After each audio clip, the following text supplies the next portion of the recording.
Nesse momento, convido você a mergulhar na essência do sofrimento humano através das palavras de Jó, um homem cercado por dor e incompreensão. Imagine-se na pele de Jó, acusado pelos próprios amigos, aqueles que deveriam ser sua fonte de conforto. Eles o esmagam com suas palavras, palavras que machucam mais do que a própria dor física. Até quando vocês me torturarão e me esmagarão com palavras? Pergunta Jó. Sua voz ecoando o desespero de um coração ferido. Cada acusação é como um golpe dilacerando não apenas a pele, mas a alma. Jó se vê clamando por socorro, por justiça, mas suas palavras parecem desaparecer no vazio. Grito por socorro, mas não há justiça. Clamo por ajuda, mas não há resposta. No fundo, Jó percebe uma verdade terrível. Deus me cercou com uma rede. Em meio ao seu sofrimento, ele sente-se preso, abandonado até mesmo por Deus, que parece silencioso diante de suas súplicas. Esta é a escuridão da alma, onde cada um de nós pode se encontrar em momentos de desespero. É nesse abismo que Jó nos ensina uma lição inestimável sobre a resistência humana e a busca por significado além da dor. Sua história não é apenas uma crônica de sofrimento, mas um convite para refletir sobre a resiliência e a fé, mesmo quando todas as esperanças parecem perdidas. Mas antes de continuar, não esqueça de deixar o like, se inscrever no canal e ativar todas as notificações para não perder nenhuma das nossas mensagens. E fique comigo até o final, porque há uma palavra de Deus para você. Então Jó respondeu: até quando vocês continuarão a atormentar-me e a esmagar-me com palavras? Palavras têm poder, elas podem construir ou destruir uma alma. O sábio, ele define isso de forma perfeita em Provérbios 18, 21, onde ele diz: a língua tem o poder sobre a vida e sobre a morte, e os que gostam de usá-la comerão do seu fruto. Em nossos dias há muitos estereótipos de espiritualidade cristã. Se grita ou não durante o culto, a forma como se veste, a forma como fala, a forma como gerencia o Instagram. Enfim, muito do que nós definimos como um cristão espiritual ou não, passa pela maneira como nós o enxergamos ou a ela. Mas, sob a perspectiva bíblica, tudo isso está em segundo plano. O que nós precisamos analisar primeiro, se alguém é ou não espiritual, são as suas palavras. É a maneira como ele ou ela controla as suas palavras, é o que sai da sua boca. Mas ainda mais profundo do que isso é o que sai da sua boca em momentos de crise, no dia a dia, como ela gerencia as muitas demandas que lhe vêm.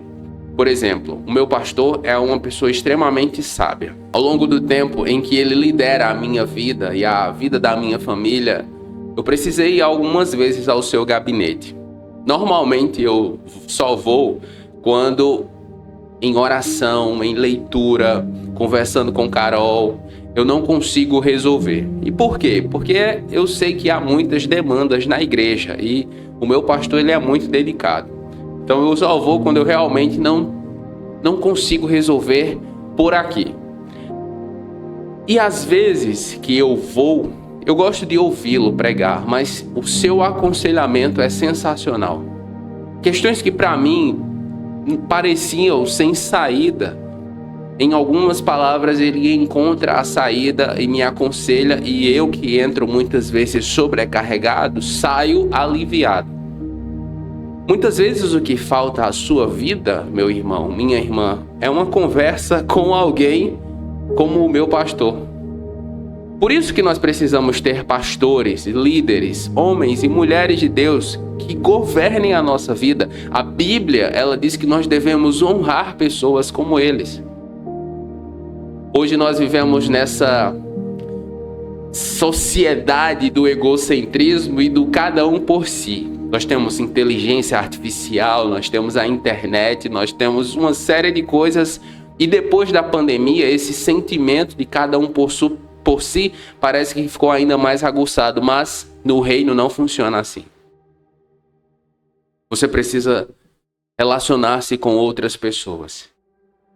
Você precisa de um pastor, alguém que lidere a sua alma, um homem de Deus, alguém sábio, que conheça as Escrituras e mais ainda que tenha relacionamento com Jesus.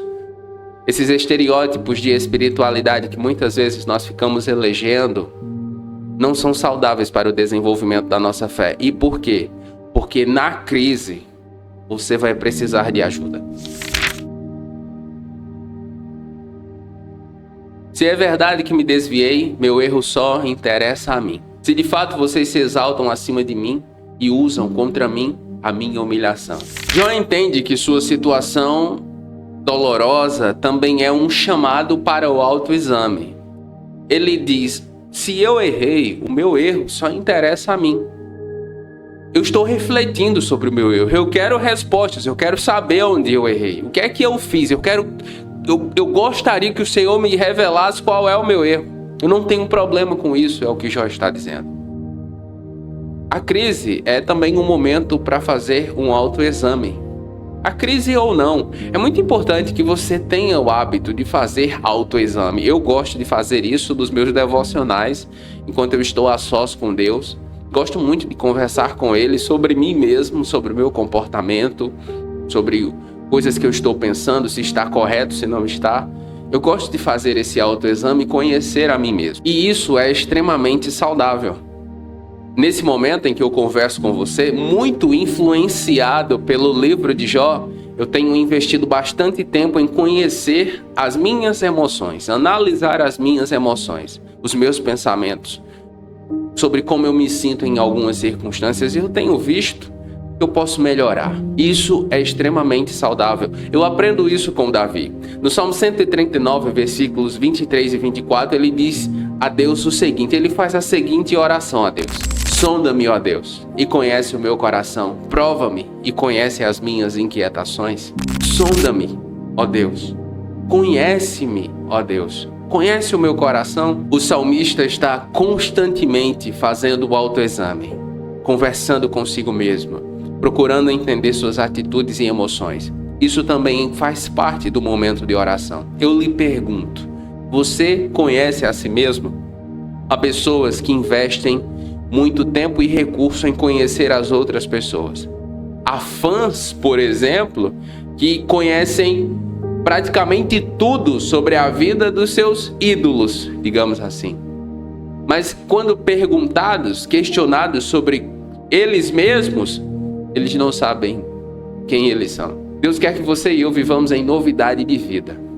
E para isso, nós precisamos também conhecer a nós mesmos. Muitas das tentações e aflições e adversidades que enfrentamos não são vencidas porque nós não investimos tempo suficiente para saber quais são os gatilhos que a provocam. Nós estamos tão focados na vida ou nas demandas dos outros que não paramos para conhecer a nós mesmos. E sabe uma das coisas que tem me intrigado também nesse processo que eu estou vivendo? É que o segundo grande mandamento é: ame ao próximo como a você mesmo. E parando para pensar, eu refleti: mas eu tenho amado a mim mesmo? Eu tenho cuidado de mim? Eu não me refiro aqui a hedonismo ou idolatria do ego, fazer de mim um ídolo, não. Não. Obviamente que essa palavra é com equilíbrio, tá?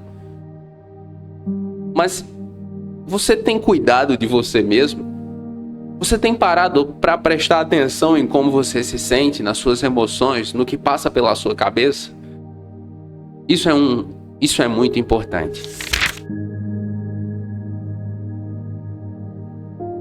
Saibam que foi Deus que me tratou mal e me envolveu em sua rede. Se grito, é injustiça, não obtenho resposta. Clamo por socorro, todavia não há justiça. Mesmo Jó, um homem de fé incrível, sentiu-se abandonado por Deus. Pois é, pode acontecer.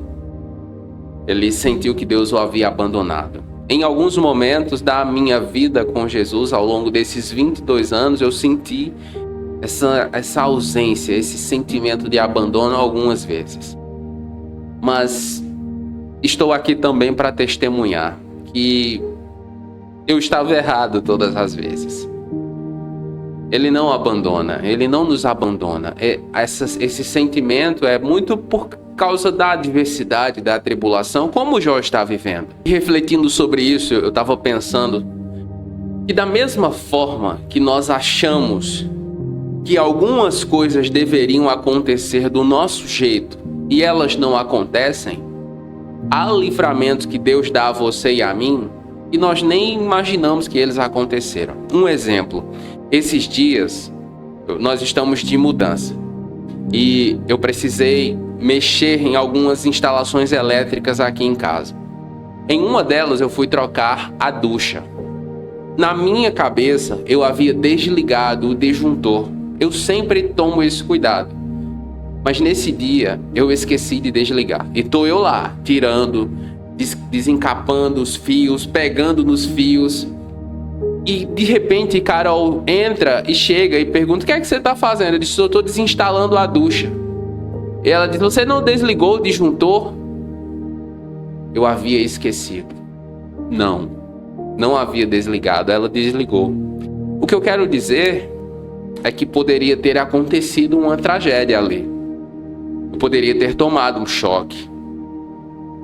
E nós não sabemos o que poderia ter acontecido a partir do meu erro, da minha displicência. No mesmo instante, eu agradeci ao Senhor.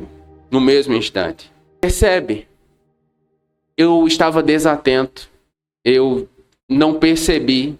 Mas mesmo sem perceber, aquilo poderia ter me custado muito caro. Mas o Senhor me deu o livramento. Na sua vida, da mesma forma. Há coisas que nós gostaríamos que acontecessem e elas não acontecem. Mas há coisas que poderiam se tornar uma verdadeira tragédia na sua vida e elas não acontecem. Porque o Senhor Deus não permite dar livramento. Sabe, meu irmão, minha irmã, Deus usa o silêncio para nos ensinar sobre perseverança e dependência. Deus não quer filhos mimados ou filhas mimadas. O objetivo de Deus é que nós tenhamos o caráter de Cristo. O Senhor Jesus, ele foi aperfeiçoado pelo sofrimento que passou. Da mesma forma, eu e você. O Senhor não nos abandona. Nunca fará isso. Ele está lá mesmo nos momentos mais adversos. Podemos confiar, enxergar pela fé o seu cuidado é amor, porque é certo, Ele está do nosso lado. Vamos orar?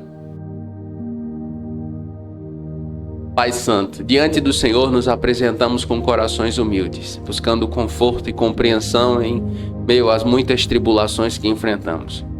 Sabemos através da dolorosa jornada de Jó que até os justos sofrem, que até as almas mais dedicadas são testadas por palavras de morte e por momentos de desespero. Nós te pedimos, Pai, que nos fortaleças e nos protejas contra o desânimo que pode surgir das palavras duras e das incompreensões dos que nos cercam. Possamos sair das nossas provações mais fortes no Espírito e mais próximos do Senhor. Em nome de Jesus nós oramos crendo. Amém. O Jesus e a Bíblia é mantido também com a sua ajuda. Considere ser um membro do canal ou enviar sua oferta usando o Pix que aparece na tela. Deus abençoe sua vida. Qual foi a parte dessa mensagem que mais falou com você? Me diga nos comentários. E se você quer saber por que os justos sofrem, assista ao vídeo que vai aparecer na tela. Tenho certeza que vai ser bênção na sua vida. Nos comentários, faça o seu pedido de oração e nós estaremos orando com você. E se você ficou comigo até aqui, escreva aí nos comentários. Deus é bom em todo tempo. E eu vou saber que você ficou comigo até o final. Eu oro para que Deus abençoe a sua vida e até a próxima.